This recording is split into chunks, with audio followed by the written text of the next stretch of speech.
आज के इस वीडियो में मैं आपको कक्षा 10 अर्धवार्षिक परीक्षा से संबंधित महत्वपूर्ण प्रश्न आपको बता रहा हूँ।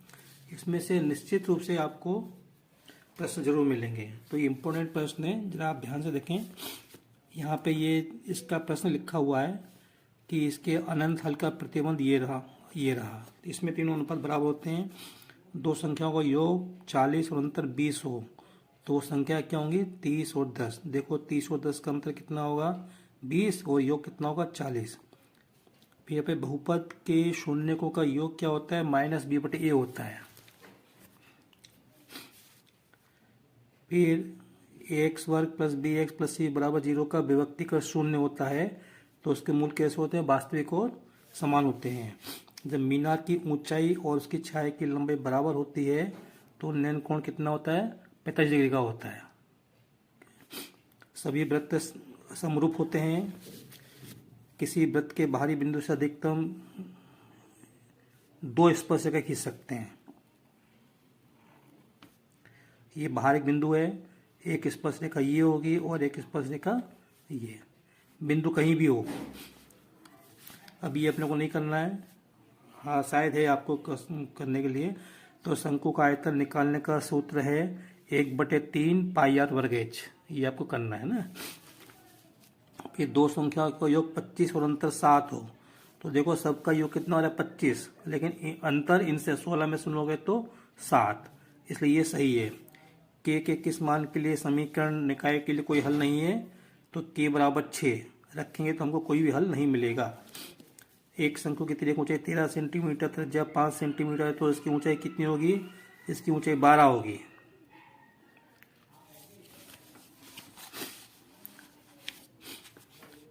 फिर ये जो प्रश्न है ना, ये 2012 से लेकर 2021-23 तक जो प्रश्न आए ये सब वो छाटे हुए हैं। तो निश्चित रूप से ये सभी प्रश्न कभी न कभी परीक्षा में आए हुए हैं, तो अभी भी आने की पूरी संभावना है। यहाँ पे देखो अद्वितीय हल होने के साथ लिखो। अद्वितीय हल होने के साथ ये a1/a2 बराबर नहीं b1/b2।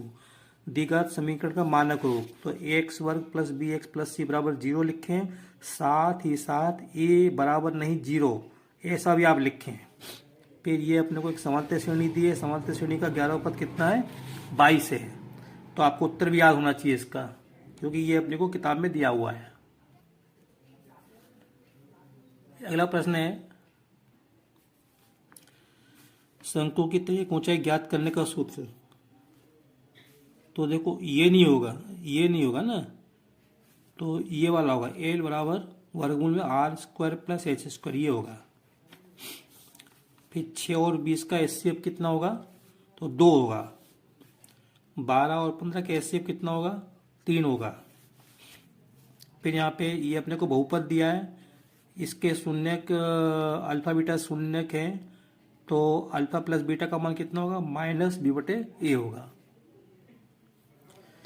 अगला प्रश्न इसका, ये अपने को 2 समीकरण दिए और ये तीनों अनुपात बराबर दिए, इसका मतलब ये किसके अनेक हल होंगे तो इसका ये आएगा। फिर ये अपने को द्विघात समीकरण दिया, इसके मूल समान है तो इसका विभक्तिकर मतलब ये b² - 4ac ये लिखा है ना, ये कितना को 0 होगा, इसका मान 0 होगा। फिर उसके बाद ये अपने को समांतर श्रेणी दी 10 7 4 का तीसरा पद कितना होगा? -77 होगा। वर्गमूल 2 एक अपरिमेय संख्या है। द्विघात बहुपद में अधिक से अधिक दो शून्य हो सकते हैं। अधिकतम संख्या काय की शून्यकों की संख्या 2। समीकरण में x बराबर 0, y का मान 1 तो k का मान कितना होगा? 1 होगा। ये समीकरण में px बराबर 0 में जहाँ px का बहुपद है, घात 2 का बहुपद है तो उसको अपन द्विघात समीकरण कहते हैं या वर्ग समीकरण भी कह सकते हैं। ए बी से समांतर श्रेणी में है तो b को a और c का मध्यपद कहते हैं। ये b बीच में है तो b को क्या बोलेंगे? मध्यपद बोलेंगे। फिर यहाँ पे ax वर्ग प्लस bx c बराबर 0 का विभक्तिकर का सूत्र d बराबर b² - 4ac।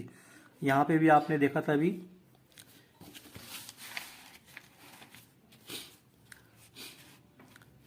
फिर अगला प्रश्न यहाँ पे दो त्रिभुजों के संगत कोण बराबर हों तो वे त्रिभुज क्या होंगे, समरूप होते हैं। फिर यहाँ पे समबाहु त्रिभुज सदैव समरूप होते हैं, समबाहु भी आ सकता है और यहाँ सर्वांग सम भी आ सकता है। समबाहु त्रिभुज या सर्वांग सम त्रिभुज सदैव समरूप होते हैं। फिर अपने को ये अपने को समीकरण दिया है, इसमें x का मान दिया हुआ है 1 दिया है, तो y का मान कितना होगा, 3/2 होगा। अगला प्रश्न देखते हैं, यहाँ पे लिखा है ये अपने को समीकरण दिया है, इसमें y का मान 0 है, यहाँ 0 रखेंगे तो x का मान क्या मिलेगा, 3 मिलेगा। फिर अगला प्रश्न देखते हैं अपन, वृत्त की सबसे बड़ी जीवा को व्यास कहते हैं। ये आपका वृत्त है, ये केंद्र है और ये व्यास है। तो ये व्यास एक जीवा है, ये सबसे बड़ी जीवा होगी, बाकी जीवाएं सब छोटी होंगी इससे।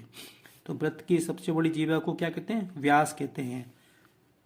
जब किसी समीकरण निकाय का कोई भी हल नहीं होता तब निकाय असंगत निकाय कहलाता है। एक्स वर्ग प्लस बी एक्स प्लस सी बराबर, ये द्विघात बहुपद कहलाता है। अंतर देखो, बहुपद और समीकरण ना, बहुपद और समीकरण में अंतर होता है। अगला देखते हैं, वर्गमूल 2 एक अपरिमेय संख्या है, और ये अभी अपने को नहीं करना है। वैसे निश्चित घटना की प्रायिकता 1 होती है। किसी बिंदु की एक्स अक्ष से दूरी, उस बिंदु का एक्स अक्ष से दूरी क्या कहलाती है, कोटि कहलाती है। भुज, किसी बिंदु की एक्स अक्ष से दूरी, उस बिंदु का एक्स अक्ष से दूरी कोटि कहलाती है। इसमें ये गलत छप गया है, कोटि आएगा। तो ये है ना, देखो ये ना, तो ये एक्स अक्ष से, तो एक्स अक्ष से दूरी, ये जो दूरी हो इसको बोले कोटि बोलेंगे। तो कोटि शब्द है, कोटि। श्रीधराचार्य ने एक सूत्र प्रतिपादित किया जिसे द्विघात सूत्र, द्विघात बोलो, हाँ, द्विघात सूत्र के रूप में जाना जाता है। सभी समबाहु त्रिभुज समरूप होते हैं। ये जो एपी दिए समांतर श्रेणी का 10वां पद 50 होगा। देखो, ये नवंबर का मासिक टेस्ट है, इसमें से आपको जरूर 1-2 प्रश्न जरूर मिलेंगे, इसलिए आपको ये जो टेस्ट है इसको आप ध्यान से देख लें। त्रिज्य चाप की लंबाई क्या होती है, 2πr θ/360। इसके अंदर कीप का उदाहरण क्या है, शंकु का छिन्नक और बेलन। कैसे, देखो ये तो हो गया छिन्नक, ठीक है, और इसके ऊपर ये शंकु होता है ऐसे, ये शंकु ऐसा। चलो, तो शंकु का छिन्नक और बेलन हो गया। आगे एक वृत्तीय क्षेत्र का वह भाग जो 2 त्रिज्या और संगत चाप से घिरा हो। देखो, ये वृत्त है, ये 2 त्रिज्या हैं और ये चाप है, इनसे घिरा हुआ जो क्षेत्र है उसको अपन केवल त्रिज्य खंड बोलते हैं। क्या बोलते हैं, त्रिज्य खंड। इसी में दिया है, वृत्तीय क्षेत्र का वह भाग जो जीवा और संगत चाप के बीच में घिरा हो, तो इसकी ये चाप है और जीवा इसकी ये है। तो जीवा और चाप के बीच का जो क्षेत्र है इसको कहते हैं वृत्तखंड कहते हैं। क्या कहते हैं, वृत्तखंड। वृत्त के पे सत्य असत्य बताना है, सत्य असत्य। वृत्त के त्रिज्य खंड का क्षेत्रफल πr² θ/360, ये सही है। अर्धगोले का संपूर्ण पृष्ठ 3πr² होता है, ये भी सही है। यहाँ पे वैसे ठोस गोला होना चाहिए ना, नहीं है तो भी अपन 3πr² सही है। फिर उसके बाद बेलन के संपूर्ण पृष्ठ का सूत्र क्या होता है, 2πr कोष्टक में r+h। ये बेलन बना दिया, ये इसकी ऊंचाई है और ये इसकी त्रिज्या है। घनाभ के आयतन का सूत्र LBH, लंबाई गुणा चौड़ाई गुणा ऊंचाई होता है कायदे से, ठीक है। तो ये इसका हो गया। 6 सेंटीमीटर त्रिज्या वाले एक वृत्त के त्रिज्यखंड का क्षेत्रफल ज्ञात करो। मैं अभी ये हो, इसके अंदर त्रिज्यखंड का क्षेत्रफल निकालना है, तो उसमें πr² θ/360, मतलब ये वाला सूत्र लगेगा। πr² θ/360, ये सूत्र इसमें लगेगा। r का मान दिया है, थीटा का मान दिया है। एक वृत्त के चतुर्थांश का क्षेत्रफल, एक वृत्त देखो, एक वृत्त के चतुर्थांश का क्षेत्रफल ज्ञात करो जिसकी परिधि 22 सेंटीमीटर है। इसमें भी ये सूत्र लगेगा, लेकिन क्षेत्रफल निकालने के लिए हमको त्रिज्या और कोण चाहिए। तो कोण तो यहाँ से मिल रहा है, चतुर्थांश है, तो थीटा बराबर कितना होगा, 90 डिग्री होगा, ठीक है। और त्रिज्या कैसे आएगी, त्रिज्या इससे निकालेंगे, परिधि से, तो परिधि का सूत्र क्या आता है, 2πr, और ये बड़ा 22 हो गया। यहाँ से हमको r का मान मिलेगा। आपने किया होगा, मैं तो आपको केवल याद दिला रहा हूँ। सवाल तो आपने, प्रश्न तो आपने हल किए हुए हैं। ये दो घनों जिनमें से प्रत्येक का आयतन 64 सेंटीमीटर है, वर्ग सेंटीमीटर है, क्षेत्र आयतन के संलग्न फलकों को मिला के एक ठोस बनाया जाता है। इससे प्राप्त घनाभ का पृष्ठीय क्षेत्रफल ज्ञात करो। तो देखो घनाभ का पृष्ठीय क्षेत्रफल क्या होता है, 2 कोष्ठक में LB plus BH plus LH। अब लंबाई चौड़ाई ऊंचाई कहाँ से आएगी, यहाँ से पहले अपने को ये आयतन से निकालना पड़ेगा। ये आयतन है ना, तो इसमें ये लिखेंगे AQ बराबर 64 लिखेंगे। तो यहाँ से मिलेगा A का मान मिलेगा कितना, 4 मिल जाएगा। तो ये अपनी L हो गई, L। तो बस यहाँ से ये हो जाएगी, लंबाई बदल जाएगी 8, लंबाई 8 हो जाएगी, चौड़ाई 4 रहेगी और ऊंचाई भी 4 रहेगी। ये मान इसके अंदर रख देना, ये मान इसके अंदर यहाँ पे रख देना, हल कर लेना है। ये अक्टूबर का मासिक टेस्ट है, कक्षा 10 का। तो सूर्य का उन्नयन कोण 60 डिग्री है, तब 30 मीटर खड़ी लंबी छाया बनाने वाले मीनार की ऊंचाई कितनी होगी, 30 वर्गमूल 3 मीटर। मैंने यहाँ पे चित्र भी बना दिया है। तो ये कोण 60 का है और ये छाया की लंबाई कितनी, 30। तो हमको ये H निकालना है। 5 सेंटीमीटर त्रिज्या वाले वृत्त के बिंदु पर स्पर्शिका मिलाने वाली एक रेखा मिलती है। तो ये भी हमको क्या है, किताब में के अंदर प्रश्न दिया है। इसका उत्तर कितना आएगा, वर्गमूल 119। अपने को हल करने की जरूरत नहीं, वैसे आप ध्यान रख लो इसको। यहाँ पे 3 मीटर ऊंची मीनार के पास से 3 मीटर दूर स्थित बिंदु की मीनार की चोटी का उन्नयन कोण कितना होगा, 45 डिग्री होगा। क्यों होगा, क्योंकि यहाँ पे ऊंचाई और दूरी बराबर है, इसलिए। किसी वृत्त की स्पर्श रेखा उसे केवल एक बिंदु पर प्रतिच्छेद करती है। मैंने यहाँ पे चित्र भी बना दिया। ये स्पर्श रेखा है, ये स्पर्श रेखा वृत्त को केवल एक बिंदु पर स्पर्श करेगी। फिर ये प्रश्न है, एक शब्द में 25 मीटर ऊंचे पुल से एक नाव का अवलंबन कोण 45 डिग्री है। तो नाव के पुल से क्षैतिज दूरी क्या होगी, तो देखो यहाँ पे कोण कितने का है, 45 का। तो जो दूरी होगी वही ऊंचाई हो जाएगी। तो ये 25 मीटर, तो ये भी 25 मीटर आएगी। वृत्त को दो बिंदुओं पर प्रतिच्छेद करने वाली रेखा को क्या कहते हैं, छेदक रेखा कहते हैं। जैसे ये मतलब वृत्त है और ये कोई रेखा ऐसे छेद रही है, रेखा की बात हो रही है, ध्यान रखना। हाँ, दो बिंदु को नहीं मिलाना, इसकी बात नहीं हो रही। ये तो जीवा कहलाएगी, ये रेखा काट रही है तो छेदक रेखा कहलाएगी इसको। तो सही शब्द क्या आएगा, छेदक रेखा। कहीं भूल से जीवा मत कर देना। इसका एक उत्तर यहाँ भी दिया है, कहीं तो भी बाद में दी। चलो, 36 स्तर से ऊपर की ओर देख, ये सत्य सत्य देखने पर दृष्टि रेखा क्षैतिज रेखा के साथ अवलंबन कोण बनाती है, ये गलत है, क्योंकि उन्नयन कोण बनता है। वृत्त को दो बिंदु पर प्रतिच्छेद करने वाली रेखा को छेदक रेखा कहते हैं, सत्य है। देखो ये प्रश्न एक जैसा ही है, ये प्रश्न एक जैसा ही है एकदम। भूमि के एक बिंदु से मीनार के पास से 30 मीटर दूरी पर स्थित है। मीनार के शिखर का उन्नयन कोण 30 डिग्री। तो मीनार की ऊंचाई ज्ञात करो। तो इसके अंदर देखो कुछ नहीं करना है, यहाँ पे मैं आपको समझाया था। एक समकोण त्रिभुज बनाओ यहाँ पे, और यहाँ पे 30 मीटर की दूरी पर बिंदु है, ऊंचाई निकालना है और ये कोण 30 डिग्री का है। तो समझ में आ रही है। लंबे आधार तो हम तो यहाँ पे लिखेंगे 10 30 बराबर H/30। अब 10 30 का मान कितना होता है, 1/√3 बराबर H/30। यहाँ से क्या हो जाएगा, H बराबर 30/√3। H बराबर 30/√3। चाहो तो इतना ही छोड़ दो, या इसमें ऊपर नीचे √3 का गुणा कर दो। ऊपर नीचे √3 का गुणा करेंगे तो ये आएगा, यहाँ पे आएगा 30/3/3। ये इससे कट जाएगा 10 बार, तो ये आएगा 10/3। ये अपना तो H कितना हो जाएगा, 10/3 मीटर। फिर उसके बाद देखो ये वाला प्रश्न है, वृत्त के केंद्र से 5 सेंटीमीटर दूरी पर स्थित बिंदु से वृत्त की पर खींचे गई स्पर्श रेखा की लंबाई 4 सेंटीमीटर है। तो वृत्त की त्रिज्या ज्ञात करो। इसमें क्या करेंगे, देखो ये वृत्त है और इससे 5 सेंटीमीटर, वृत्त के केंद्र से ये 5 सेंटीमीटर दूरी पर यहाँ पे कोई बिंदु है। तो इससे हमने एक स्पर्श रेखा खींची, ये इसको यहाँ पर स्पर्श करिए। तो इस स्पर्श रेखा खंड की लंबाई कितनी दी, हमको 4 सेंटीमीटर दी है। तो हमको इसके वृत्त की त्रिज्या दी है, हमको त्रिज्या निकालनी है। अब हमको हमारी त्रिज्या स्पर्श रेखा पे लंब होती है, तो कर्ण होता है, तो यहाँ से इसकी लंबाई क्या हो जाएगी, ये कर्ण, तो ये हमको निकालना है, आर निकालना है।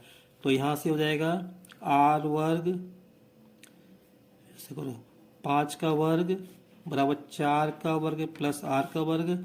यहाँ से हो जाएगा आर वर्ग बराबर 25 माइनस 16, तो बचेंगे 9 बचेंगे। तो आर बराबर कितना आएगा, 3 आएगा। कितना आएगा,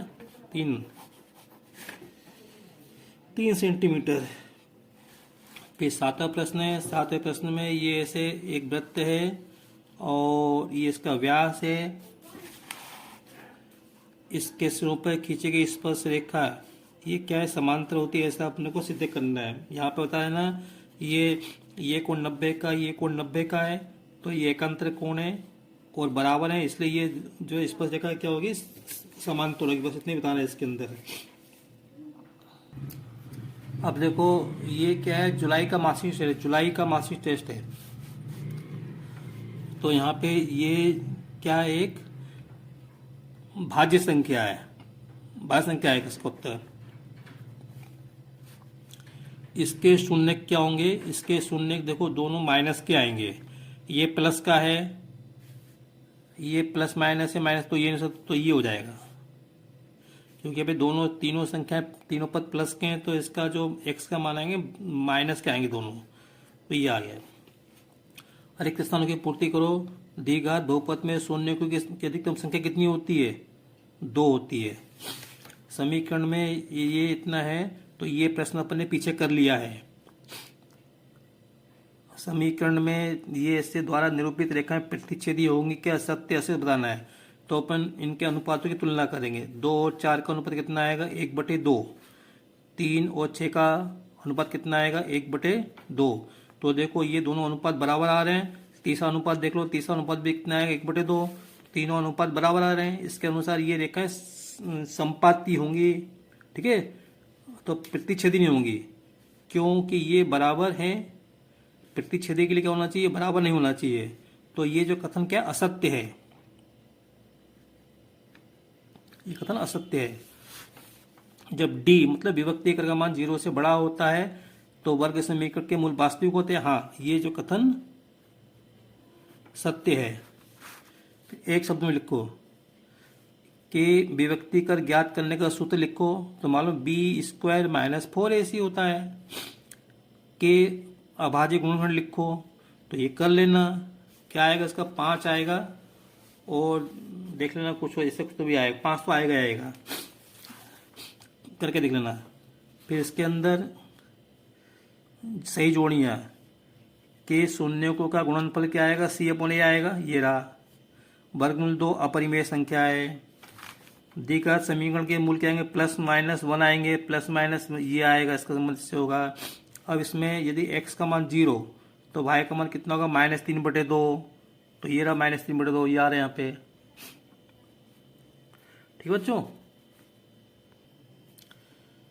135 और 225 का HCF निकालना है और द्विघात बहुपद ज्ञात करना है। इसके शून्य को ये योग दिया है और ये गुणा दिया है,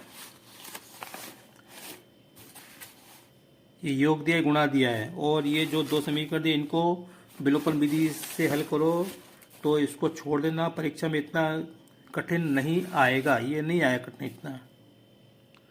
अगर आप इन प्रश्नों को हल कर लोगे तो निश्चित रूप से आपको 30 अंक तो आराम से मिल जाएंगे। बस इस वीडियो में इतना ही, वीडियो लंबा हो रहा है, बाकी के प्रश्न में अगले वीडियो में हल करवाऊंगा। अगर आपको मेरा वीडियो पसंद आया हो तो इसे लाइक करें, शेयर करें, सब्सक्राइब करें। Thank you.